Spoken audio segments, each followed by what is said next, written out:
और यूक्रेन के मारियोपोल से आई युद्ध की सबसे दर्दनाक तस्वीरें।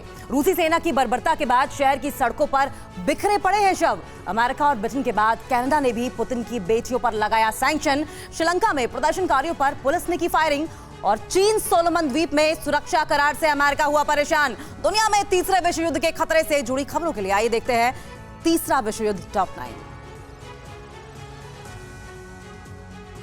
यूक्रेन के मारियोपोल शहर की अजोवस्टल स्टील फैक्ट्री में दोनों सेनाओं के बीच आर पार की जंग चल रही है। रूस ने यहाँ छिपे यूक्रेनी सैनिकों को सरेंडर करने की चेतावनी दी। रूसी रक्षा मंत्रालय के मुताबिक यहाँ जो भी यूक्रेनी सैनिक हथियार डालते हैं उनके जिंदा रहने की गारंटी है, बाकियों की नहीं। वहीं यूक्रेन की सुरक्षा एजेंसी एसबीयू ने दावा किया है कि रूसी सेना ने हवाई हमले में इस प्लांट को तबाह करने की योजना बनाई है। मारियोपोल के ज्यादातर इलाकों में रूस और उसके समर्थन वाली सेनाओं का कब्जा है, लेकिन अभी भी कई इलाके ऐसे हैं जहां यूक्रेन की अजोव बटालियन ने मोर्चा संभाल रखा है। अजोव सैनिक RGW-90 एंटी टैंक वेपन की मदद से रूसी टैंकों को निशाना बना रहे हैं, जबकि इसके जवाब में रशियन टैंक बारूद बरसा रहे हैं। टैंक की ताबड़तोड़ फायरिंग का ये वीडियो रूसी रक्षा मंत्रालय ने जारी किया है।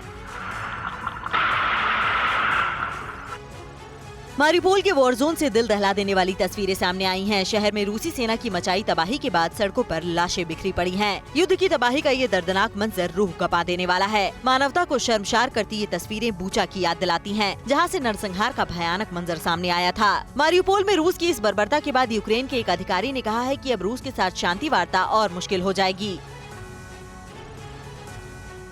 महायुद्ध शुरू करने वाले रूस पर प्रतिबंधों का सिलसिला बढ़ता ही जा रहा है। अमेरिका और ब्रिटेन के बाद कनाडा ने भी पुतिन की बेटियों कतरीना तिमोशेंको और मारिया पर प्रतिबंध लगाया है। पुतिन की दोनों बेटियों पर अपने पिता की संपत्ति को छिपाने में मदद का आरोप है। शामलोव और तिमोशेंको के पास लगभग 2 बिलियन अमेरिकी डॉलर की कॉर्पोरेट होल्डिंग है।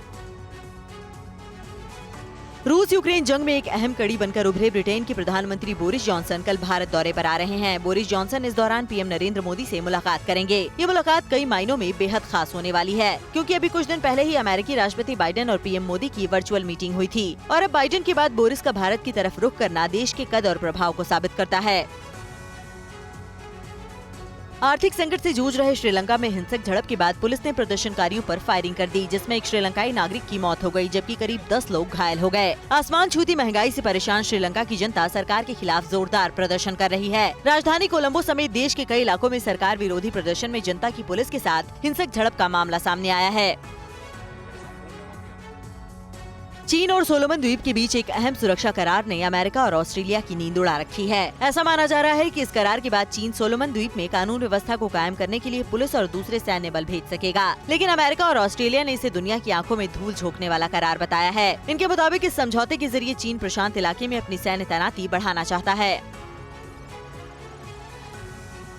रूसी नेवी ने पूर्वी चीन सागर में एक जबरदस्त ड्रिल की है। ऐसा बताया जा रहा है कि ये ड्रिल रूस के तेल टैंकरों को हवाई हमलों से बचाने के लिए की गई है, क्योंकि यूक्रेन के खिलाफ जंग छेड़ने वाले रूस को अपने इन ऑयल टैंक पर पश्चिमी देशों की ओर से हमले का डर सता रहा है। इस एक्सरसाइज में रूस के विध्वंसक एडमिरल पेंटेलोव वॉरशिप ने भी हिस्सा लिया।